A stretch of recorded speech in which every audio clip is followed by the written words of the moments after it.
जी, question number 15 की बात करते हैं।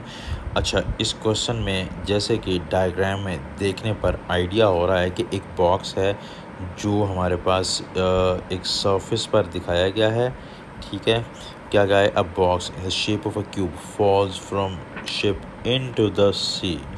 ये हमारे पास जो है सी की सरफेस दिखाई गई है और हम देख रहे हैं कि ये वाटर की सरफेस के नीचे आएगा। और हम ये बात जानते हैं, जब ऑब्जेक्ट वाटर के अंदर जाता है तो उसके ऊपर अप थ्रस्ट एक्ट करती है। तो याद रखें, अप थ्रस्ट का फार्मूला क्या होता है, U is equals to density यानी रो जी वी। यानी इस बात से हमें समझ आती है कि यहाँ पर V क्या है, वॉल्यूम है। ये बात ज़रा इस क्वेश्चन के अंदर मुझे डिटेल में बतानी है कि अप थ्रस्ट जो है वो वॉल्यूम के डायरेक्टली प्रोपोर्शनल है।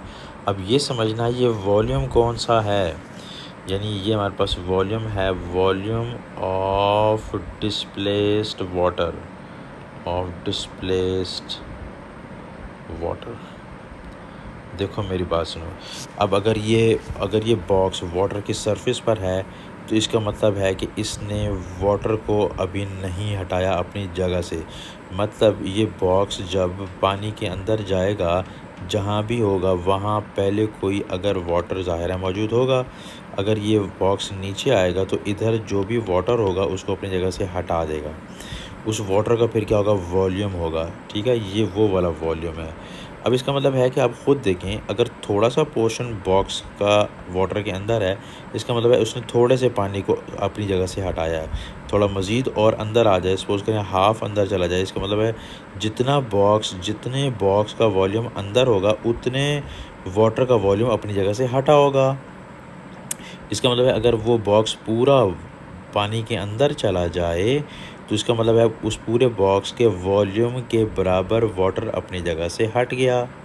फ़ाइन, एक बात तो ये समझ आनी चाहिए। इसका मतलब ये हुआ वॉल्यूम के लिहाज से जो वाटर हटता है उतना अप थ्रस्ट ज़्यादा होता है। अब आप ख़ुद देखें, मैं छोटी सी एग्जांपल जल्दी से देता जाऊँ। ये हमारे पास सपोज़ करें कोई क्यूबिक ऑब्जेक्ट है, अगर ये हाफ़ वाटर के अंदर है तो इसका मतलब है कि वाटर हमारे पास हाफ़ हटा, तो इसके बाद जो अप थ्रस्ट लगेगी, यानी अब ऊपर की तरफ जो फोर्स लगेगी, आप ख़ुद बताएं ज़्यादा होगी या फिर एक पूरा बॉक्स पानी के अंदर चला जाए तो इसके ऊपर अप थ्रस्ट ज़्यादा होगा। ज़ाहिर है कि जब ये पूरा पानी के अंदर होगा तो इस पूरे बॉक्स के वॉल्यूम के बराबर जो वाटर हटा है उस वॉल्यूम की वैल्यू ज़्यादा है, तो वॉल्यूम ज़्यादा होगा तो हमारे पास अप थ्रस्ट भी ज़्यादा होगा। नंबर 1, ये बात समझ आ गई। वॉल्यूम ज़्यादा होगा तो अप थ्रस्ट ज़्यादा होगा। दूसरी बात समझे जो और भी ज़्यादा इंपॉर्टेंट है कि अगर ये पानी की सरफेस है और अगर ऑब्जेक्ट यहाँ पर हो चाहे यहाँ पर हो, इन तीनों केसेस में अगर आप ऑब्ज़र्व करें, ये भी कम्प्लीटली पानी के अंदर है, ये भी कम्प्लीटली पानी के अंदर है, ये भी कम्प्लीटली पानी के अंदर है। यानी पहले वो यहाँ था, वो फिर यहाँ था, फिर यहाँ था। एक ही बॉक्स है जो अपनी पोजीशन चेंज कर रहा है। तीनों एग्जांपल्स में मैं आपसे पूछूं कि वाटर डिस्प्लेस कितना होगा, ज़ाहिर है उतना ही रहेगा। अगर यहाँ था तब भी वाटर जो हटा इसके वॉल्यूम के बराबर वॉल्यूम अपनी जगह से हटा। थोड़ा और डेप्थ में गया तब भी बॉक्स का पूरा वॉल्यूम के बराबर वाटर अपनी जगह से हटा। तीसरी पोजीशन पर भी ऐसे ही होगा।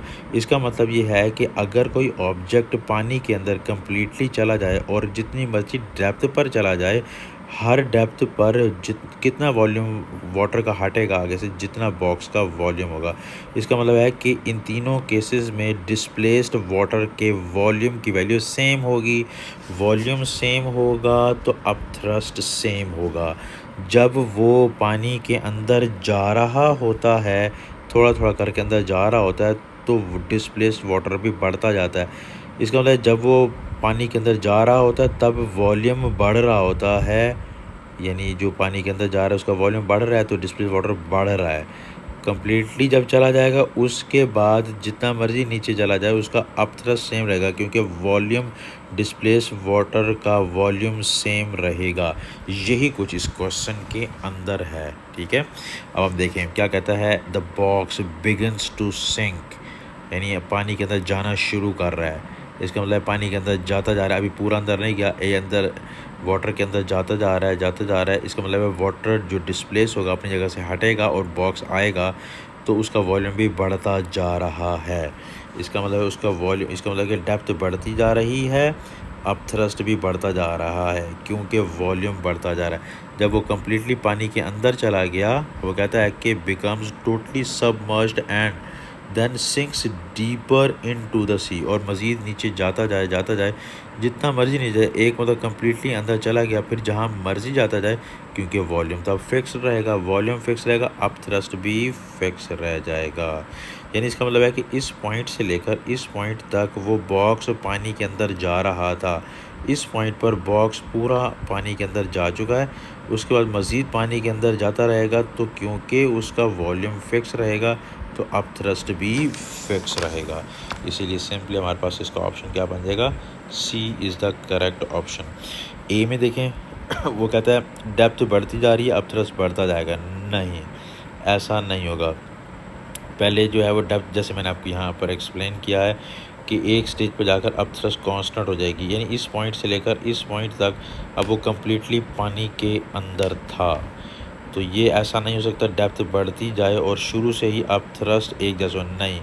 पहले अभी तो पार्शली पानी के अंदर होगा, थोड़ा थोड़ा करते जब पूरा अंदर जाएगा तो इसमें क्या कहेंगे हम, फिर उसके बाद जो होगा अब थ्रस्ट कांस्टेंट होगा। सो जब आपको ये ऑप्शन समझ आ गई तो ऑब्वियसली बात है ये समझ आ जाएगी। ठीक हो गया। ओके जी, इसका करेक्ट ऑप्शन कितना बन गया, सी। अगर आपको ये बात थोड़ी तंग कर रही हो तो आप मेरे इस क्वेश्चन को दोबारा से सुन लीजिएगा। मैं इन शॉर्ट दोबारा से लाइन बोलने जा रहा हूँ। ये देखें कि अगर ये पानी के अंदर जा रहा है, थोड़ा सा पानी के अंदर गया है, थोड़ा पानी से हटा, वॉल्यूम थोड़ा सा हटा, अब थ्रस्ट थोड़ा सा हुआ, थोड़ा और ही अंदर जाएगा, थोड़ा इसमें क्या कहेंगे वॉल्यूम और ज़्यादा हटेगा। जितना वॉल्यूम हटने वाला वाटर का वॉल्यूम बढ़ता जाएगा, अब थ्रस्ट बढ़ता जाएगा। लेकिन जब वो पानी के अंदर कम्प्लीटली पूरा ऑब्जेक्ट पानी के अंदर चला गया, तो अब जितना बॉक्स का वॉल्यूम था उतना ही डिस्प्लेस्ड वाटर का वॉल्यूम है। चाहे वो मज़ीद अंदर जितना मर्जी डेप्थ में जाता रहे, तो कितना हटा हुआ होगा, उसके वॉल्यूम के बराबर ही हटा हुआ होगा। जब पूरा पानी के अंदर चला जाए, फिर जहाँ मर्जी नीचे जाता रहे, तो वॉल्यूम सेम रहता है, अब थ्रस्ट सेम रहता है। लेकिन जिस दौरान वो सरफेस से मज़ीद अंदर जा रहा होता है, नीचे जा रहा होता है, उस वक्त कुछ हिस्सा पानी के अंदर गया, थोड़ा और पानी के अंदर गया, थोड़ा और, यानी कि थोड़ा थोड़ा हिस्सा करके जा रहा है, तो थोड़ा थोड़ा वाटर डिस्प्लेस हो रहा है। डिस्प्लेस वाटर का वॉल्यूम बढ़ता जाएगा, तो इस वजह से अब थ्रस्ट बढ़ता जाएगा। ठीक है, मेरे ख्याल से इतनी डिटेल काफ़ी हो जाएगी इसके लिए जी। नेक्स्ट क्वेश्चन की तरफ बढ़ते हैं। क्वेश्चन नंबर 16, ये इजी क्वेश्चन है। देखिए जी, हमारे पास एक स्प्रिंग दिया हुआ है, उसके ऊपर कोई लोड नहीं है। ठीक है, तो हम पहले देखते हैं, ये बिफोर की बात की गई है जब लोड नहीं है। ठीक है, a spring is compressed by a mass लगाया तो ये कॉम्प्रेस हुआ। हम ये बात जानते हैं, जब भी आप एक इलास्टिक ऑब्जेक्ट को कॉम्प्रेस करते हैं या स्ट्रेच करते हैं, तो उसके अंदर इलास्टिक पोटेंशियल एनर्जी स्टोर हो जाती है। इसका मतलब है इसके अंदर इलास्टिक पोटेंशियल एनर्जी नहीं है, क्योंकि ये कॉम्प्रेस में, स्ट्रेच में नहीं है, नॉर्मल सिचुएशन में तो नहीं है।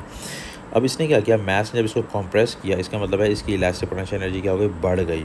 और आप देखें इस स्प्रिंग की हाइट रिड्यूस हो गई है, इसका मतलब है इसकी ग्रेविटेशनल पोटेंशियल एनर्जी रिड्यूस हो गई है।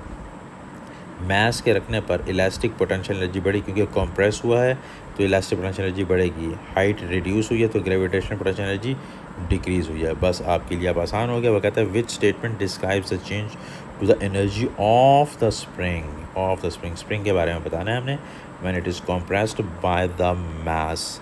अब देखें, ये इन्फॉर्मेशन आपको पता है तो आप इजीली पिक कर सकते हैं। ए ऑप्शन में the spring gains gravitational potential energy, gain तो नहीं की भाई, लूज़ की है। किसने, स्प्रिंग ने ग्रेविटेशनल पोटेंशियल एनर्जी लूज़ की, क्योंकि उसकी हाइट रिड्यूस हुई है। क्योंकि हमें पता है ग्रेविटेशनल पोटेंशियल एनर्जी का फार्मूला क्या होता है, mgh। हाइट रिड्यूस हो जाए तो ग्रेविटेशनल पोटेंशियल एनर्जी रिड्यूस हो जाती है। तो ये बात तो हम ये कह नहीं सकते कि ग्रेविटेशनल पोटेंशियल एनर्जी गेन की, नहीं, गेन नहीं की, लूज़ किया। तो स्प्रिंग गेन्स ग्रेविटेशनल पोटेंशियल, दोबारा वही बात की, ये भी गलत हो गया। कहता है spring loses both gravitational potential energy and elastic potential energy. नहीं, क्योंकि कंप्रेस हुआ तो इलास्टिक पोटेंशियल एनर्जी तो बढ़ी है, उसने गेन की है। ग्रेविटेशनल पोटेंशियल, पहली लाइन ठीक है कि ग्रेविटेशनल पोटेंशियल एनर्जी जो होगी वो क्या हुई, वो लूज़ हुई है। लेकिन ग्रेविटेशनल इलास्टिक पोटेंशियल एनर्जी क्या हुई है, गेन हुई है। तो ये ऑप्शन भी गलत, ये भी ऑप्शन गलत, ये भी ऑप्शन गलत। डी ऑप्शन देखते हैं, the spring loses gravitational potential energy, fine, क्योंकि हाइट रिड्यूस हुई है। and gains elastic potential energy. So the correct option for the question number 16 is D. Okay. Next question number 17 easy question है। इसमें देखें, एक object है, एक बंदा है, a man of mass 75 kg runs up a staircase consisting of 30 steps, each step is 20 centimetre high. देखें steps हैं हमारे पास, कितने स्टेप्स हैं, इसी तरह से हमारे पास 30 स्टेप्स हैं। हर एक स्टेप की जो हाइट है वो दी हुई है 20 सेंटीमीटर, मतलब सेंटीमीटर से मीटर में जाए तो 20 डिवाइडेड बाय 100। तो हमारे पास जो आंसर आएगा, ज़ाहिर है हम इसको लिखना चाहें सिंपली इसी की हाइट को, तो हम किस तरह से लिख सकते हैं, यहीं लिख देते हैं 20 मल्टीप्लाई बाई 10⁻⁻2 मीटर्स एक स्टेप की हाइट है। कितने स्टेप्स हैं, 30 स्टेप्स हैं। तो ज़ाहिर है अगर इसकी हाइट, टोटल हाइट यूँ देखना चाहें तो टोटल हाइट क्या बनेगी, एक स्टेप की हाइट जो है वो 20 मल्टीप्लाई बाई 10⁻2 मीटर्स में है। तो कितने स्टेप्स हैं, 30 स्टेप्स हैं। तो हमें हाइट यहाँ पर मिल जाएगी इन दोनों को मल्टीप्लाई करने पर। फिर उसने हमें क्या कहा है, कितना टाइम लगा, takes time 7 seconds to run from the bottom of the staircase to the top. 7 seconds लगे हैं। उसने क्या पूछा, rate of increase of gravitational potential energy. देखिए उसने ग्रेविटेशनल पोटेंशियल एनर्जी नहीं पूछी, रेट पूछा। रेट का मतलब है डिवाइडेड बाय टाइम, इसका मतलब gravitational potential energy divided by time. हम ये बात जानते हैं कि gravitational potential energy divided by time, यानी ये क्या हुआ, एनर्जी ओवर टाइम। ये क्या हुआ, एनर्जी, ये क्या हुआ, टाइम। एनर्जी ओवर टाइम क्या होता है, पावर होता है, मतलब पावर निकालनी है। अगर आप ऑप्शंस में देखें तो हमें वॉट वॉट वॉट और वॉट की ही बात की गई है। इसका मतलब ये है कि हमने पावर निकालनी है। हाइट हमारे पास ये वाली है, इसका मतलब ये है कि हम यहाँ पर इसी को आगे बढ़ाएं तो क्या बनेगा, mgh डिवाइडेड बाय t। ठीक हो गया। अब यहाँ पर देखें आप, हमें क्या डिटेल दी गई है, मास हमें दिया गया है, मास कितना है 75 kg। तो मास की वैल्यू क्या पुट करेंगे 75, ठीक है, किलोग्राम में दिया हुआ है, ऐसा यूनिट दिया हुआ है, फाइन। जी की वैल्यू कितनी होती है 9.81। हाइट हमने निकाली ये वाली है, 30 स्टेप्स की टोटल हाइट हमें पता है, हम डायरेक्ट यही वैल्यू अभी लिख लेते हैं, आगे कैलकुलेट करेंगे। 20 मल्टीप्लाई बाई 10⁻⁻2 मल्टीप्लाई बाई 30, ये वाली क्या है, पूरी हाइट है जो हमने यहाँ पर लिखी है, डिवाइडेड बाय टाइम कितना हमारे पास 7.0 सेकेंड्स आ जाएंगे। ठीक हो गया। अब आप न्यूमरेटर को अगर आप सॉल्व करते हैं न्यूमरेटर को, तो हमारे पास कितना आएगा 4414 डिवाइडेड अप्रॉक्सीमेटली है, ठीक है 7.0। ठीक है, हमारे पास ये जो आंसर आएगा अप्रॉक्सीमेटली कितना आ जाएगा 630 वाट, अप्रॉक्सीमेटली ये वाला आंसर आ जाएगा। So power is equal to 630 watt आ जाएगा। देखें जी कौन सा आंसर करेक्ट बन रहा है जी, सी इज़ द करेक्ट ऑप्शन। बस इसमें ये ख्याल करना है सेंटीमीटर को मीटर में कन्वर्ट करना है। ये बात बताऊँ, ये रेट है, रेट का मतलब divide by time, energy divide by time power होती है। तो हमने इजीली इसको निकाल लिया, ये इजी क्वेश्चन था।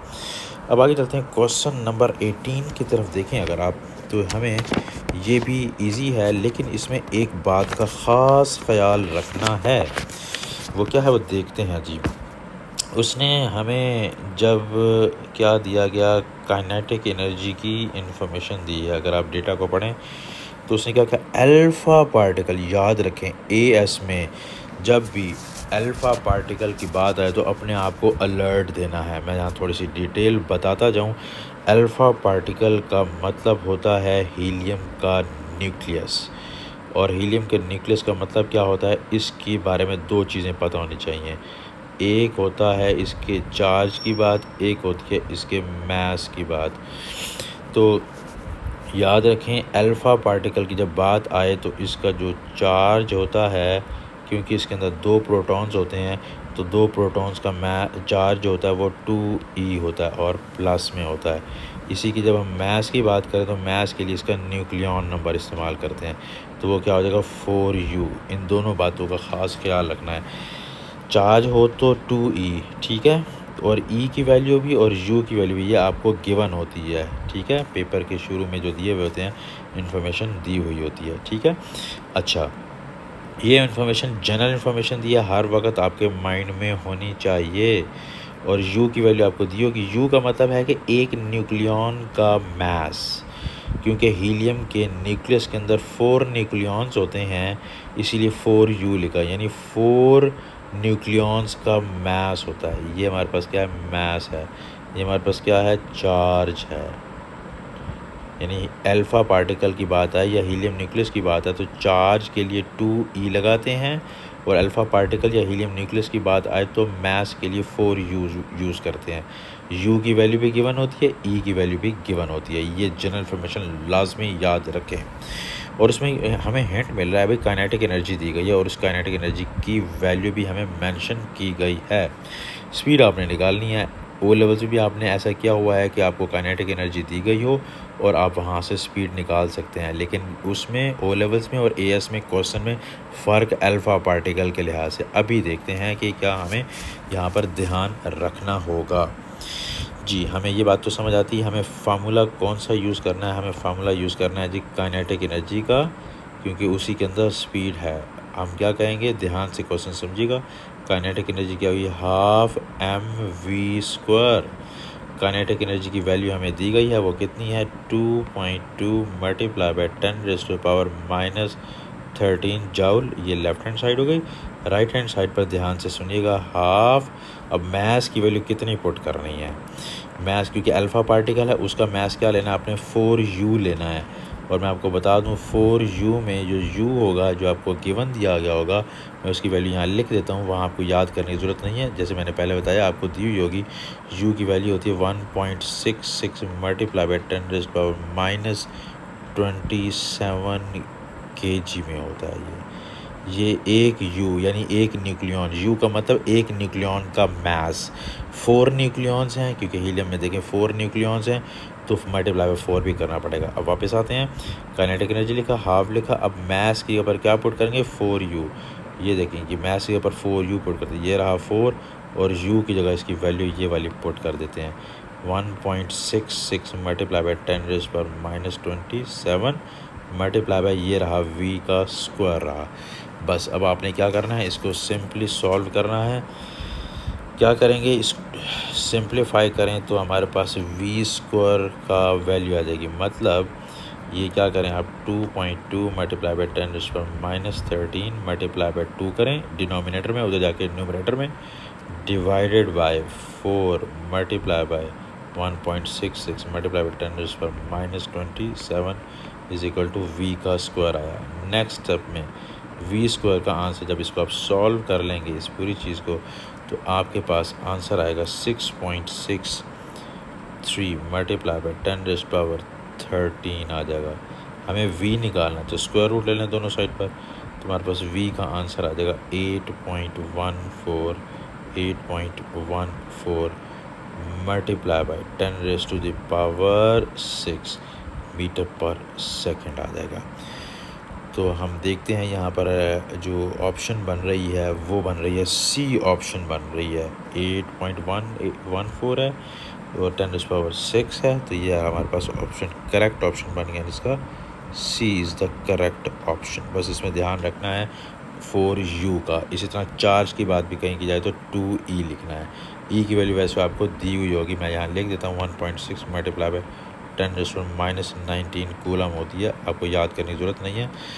तो अगर अल्फ़ा का पार्टिकल केस है तो उसमें चार्ज के लिए क्या लिखेंगे आप, मल्टीप्लाई बाय 2 भी करेंगे। ये टोटल चार्ज होगा अल्फ़ा पार्टिकल का चार्ज, ये पुट करना है आपने, ठीक है, जब कभी इस तरह का कोई क्वेश्चन आए।